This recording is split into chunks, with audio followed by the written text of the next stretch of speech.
As we continue to push forward in the 2020s, hybrid technology is going to be a very important piece of the puzzle for the Subaru brand. Up to this point, we haven't had many electrified vehicles aside from the Solterra.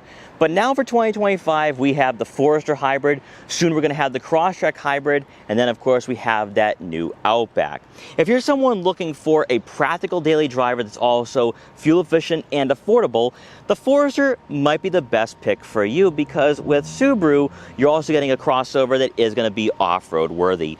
In today's video, we're going to check out the Sport. The last time we featured the Forester Hybrid, it was the Premium. I felt it was a great value, but maybe the Sport might be the way to go. Now, before we get in this video, I want to give a huge shout out and thank you to Ira Subaru in Danvers, Massachusetts for letting me come down here to check out the Forester Hybrid once again.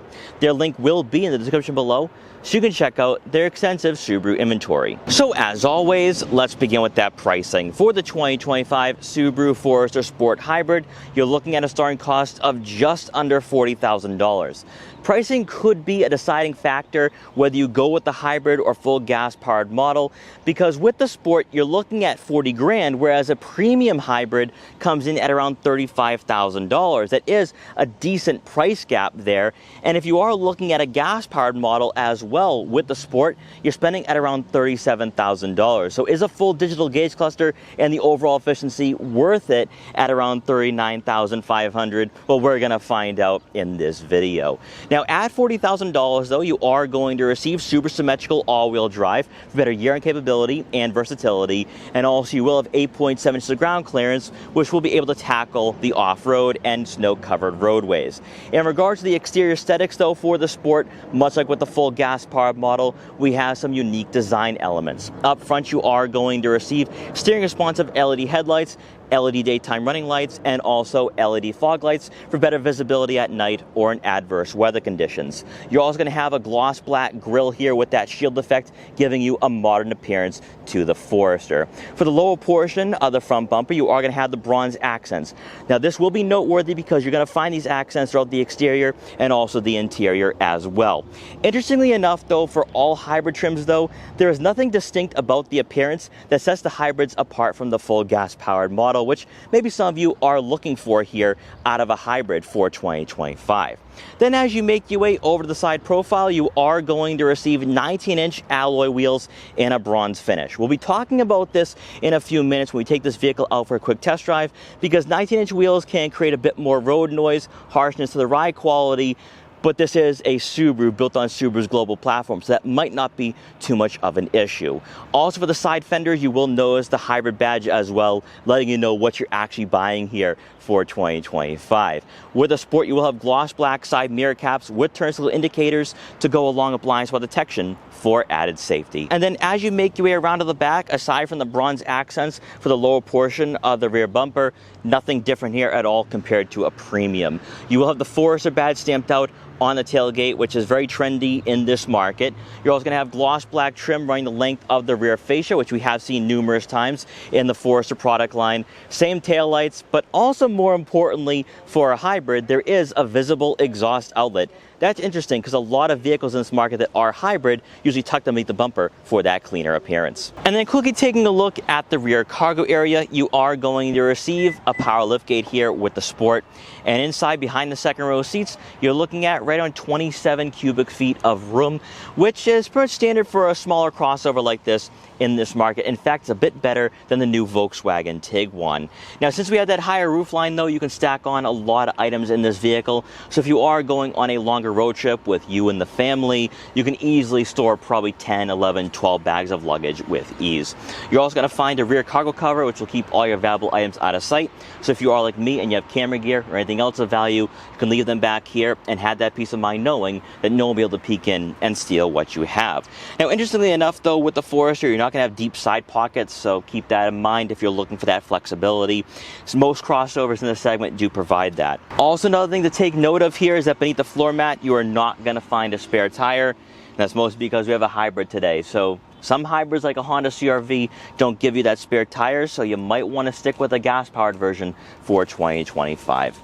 And then lastly, with the second row seats folded, you're looking at right on 69 cubic feet of room. So overall, practicality-wise, the Forester falls right in line with many crossovers in this price range and market. And if you are looking for a crossover that has it all, the efficiency, the practicality, and then of course that off-road capability, you have that here with the Forester. Powering the Subaru Forester Hybrid for 2025 is going to be a 2.5-liter hybrid 4-cylinder engine, producing 194 horsepower and 199 pound-feet of torque. It is paired with a CVT. Now, unlike many hybrids in this market, it's not an eCVT, and because of that, this is actually going to be a bit slower than the full gas-powered version, despite the fact we have a boost in performance. Personally, if you are someone looking for a fun daily driver, I would probably steer you towards a Forester that's fully gas-powered, or maybe the Outback. But if you're looking for efficiency, this is the name of the game here for this model, because you are going to have close to 600 miles of range on a full tank. That is huge. That has been one blind spot for Subaru over the past few years, especially in this very competitive market. Now, like I said before, you do have super symmetrical all-wheel drive, and then of course you have the 8.7 inches of ground clearance. So if you take away the straight line speed, you're still going to have a vehicle that is going to be very capable and competent throughout the year. And then getting back to that fuel efficiency, you're looking at right on 35 miles per gallon in the city and 34 miles per gallon on the highway. So if efficiency is what you really want out of a crossover from Subaru, currently the Forester is all you have here. And like I said before, you can get a vehicle that's very well equipped with the premium at around $35,000, or with the sport, you get a sports tuned suspension. So you can weigh the pros and cons there, but I think either one is great here at around $40,000. Hopping inside the Subaru Forester Sport Hybrid for 2025, you are going to receive heated StarTex water repellent seats for both the driver and passenger, with the driver's side having power adjustability, whereas the passenger will have to manually find their ideal seating position, which I am a bit surprised by here for a vehicle at around $40,000. Now, this is one upgrade over the premium. The premium has cloth seats, whereas this water repellent upholstery is somewhat leatherette-like, and it does feel rather premium and a bit more upscale. I find these seats to be very comfortable as well, and the bolstering is pretty good here. So on those longer road trips, you're going to have the support necessary to not feel fatigued, and also you're not going to be dealing with any type of back pain at all with these seats either. I think the Forester is definitely tuned for a softer experience, and you're going to notice that throughout the entire interior of this model. Now, also one thing I want to point out here is that since this is a sport, you will have bronze accents on the door panels, on the dashboard, and even on these seats as well, letting you know this is going to be the sportier trim for 2025. For me, though, it comes back to the technology and other smaller aspects of the interior that mean a lot to me, including this leather wrap steering wheel, which feels really nice in the hands, so much better than last year. You have aggressive 10-2 and firm 9-3 grips, and there will be paddle shifters as well. Now, this isn't a sports crossover, and you have a CVT, so I don't know how engaging they're going to be, but they're at least there. Now, if you are new to the hybrid for 2025, the button layout is the exact same. The only thing that is different here is going to be your digital gauge cluster, which is all new, and I can't wait to see in other Subaru products, because Subaru has fallen behind in that regard. You will have the ability to customize this screen to your liking. You can go with a minimized layout for your driving assistance features, but then also your gauges as well. And lastly is going to be that navigation map, which I think is really high quality and is not too far off of what we saw from luxury brands a couple of years ago. Now, again, I'm not saying this is going to be in any way, shape, or form competitive with a BMW, Audi, or Mercedes-Benz. It's just that the resolution and quality is there and very competitive with other compact crossovers in this market. Now, also, you can scroll through some information such as your tire pressure monitoring system, your fuel economy statistics, then, of course, your turn-by-turn navigation. So everything is all right here within arm's reach, and also not too different than what you had last year at this time. Now, when you take a look at the infotainment system, this is the exact same 11.6 inch touchscreen with wireless Apple CarPlay and Android Auto compatibility. No differences here at all in regards to the functionality.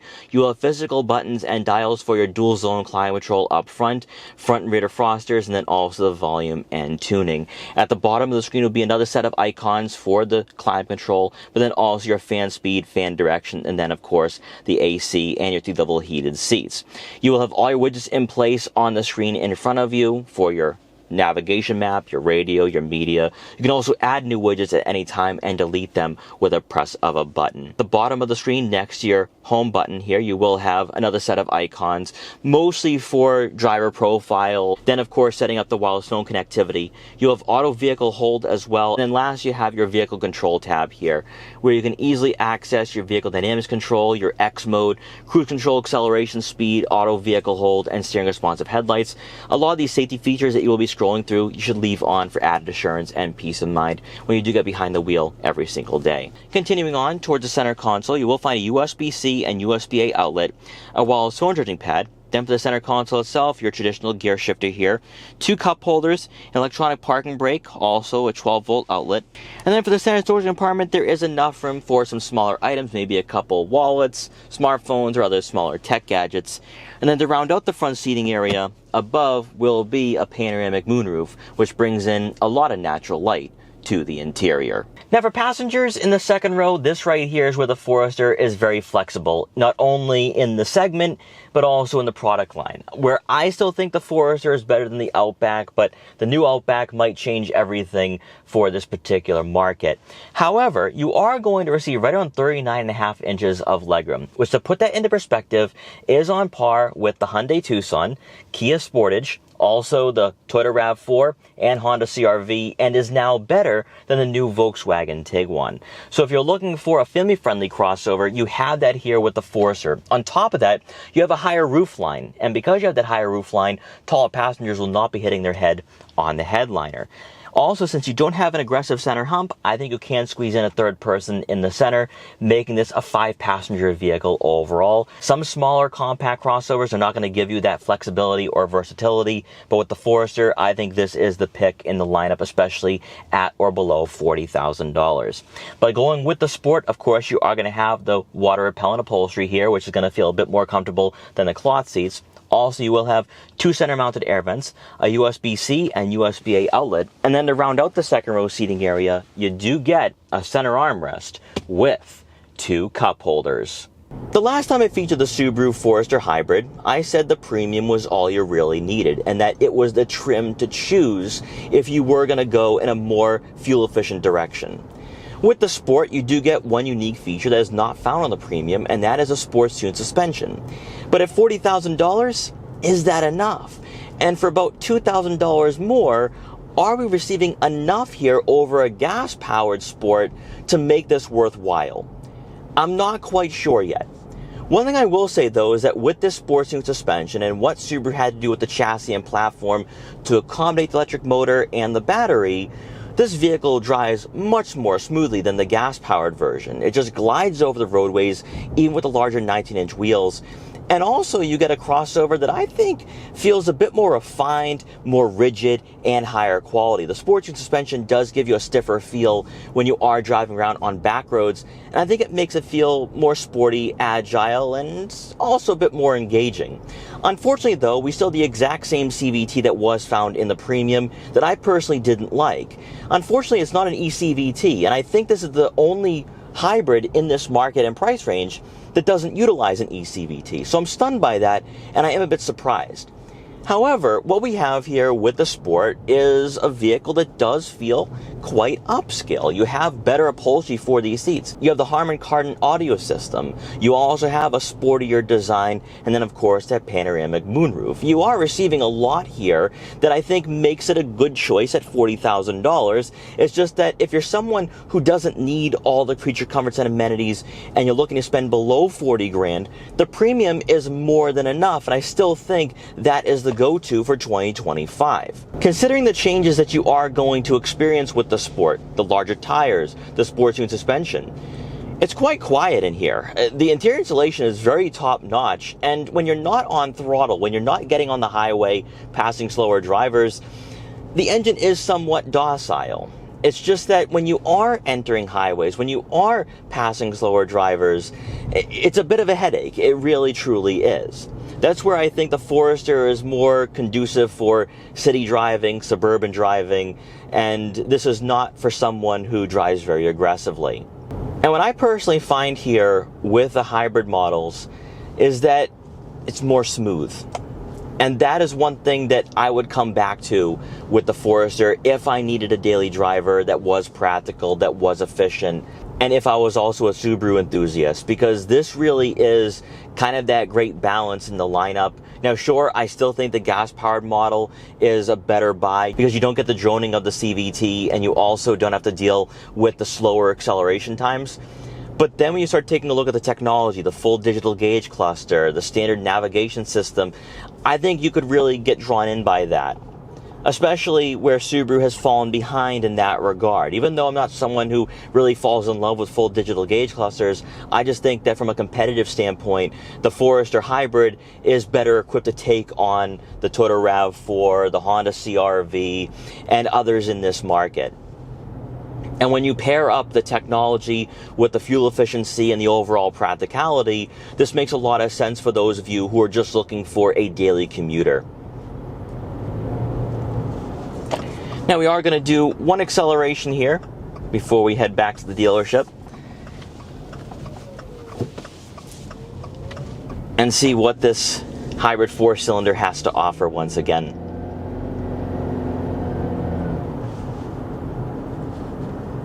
But I really do like the on-road comfort though. I think it's a bit more comfortable than what you're going to find with the gas-powered Sport.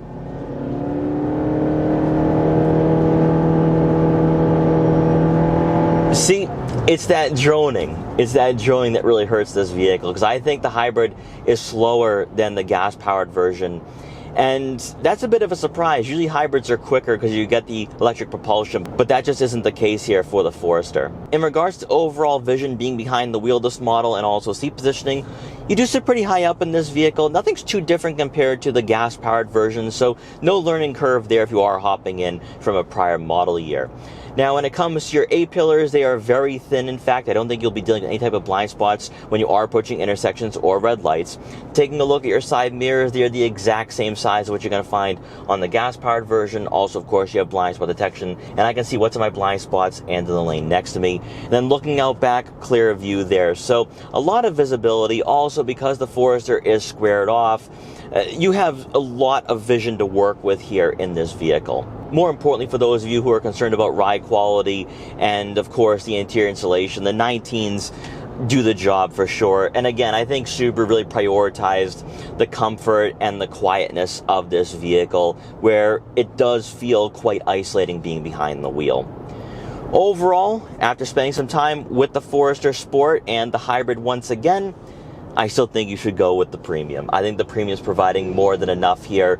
Although for those of you looking for a better sound system and a higher quality seat material, the Sport would be the better choice, especially if you don't want to go with the limited or touring. I think the Sport is kind of a nice balance there. Now, with the Sport tuned suspension, it doesn't make a huge difference. It's not like you're hopping into a Subaru WRX or a BRZ. But I do think, though, that if you're someone looking for a more competent and capable vehicle in the corners, you'll find that here with the Forester.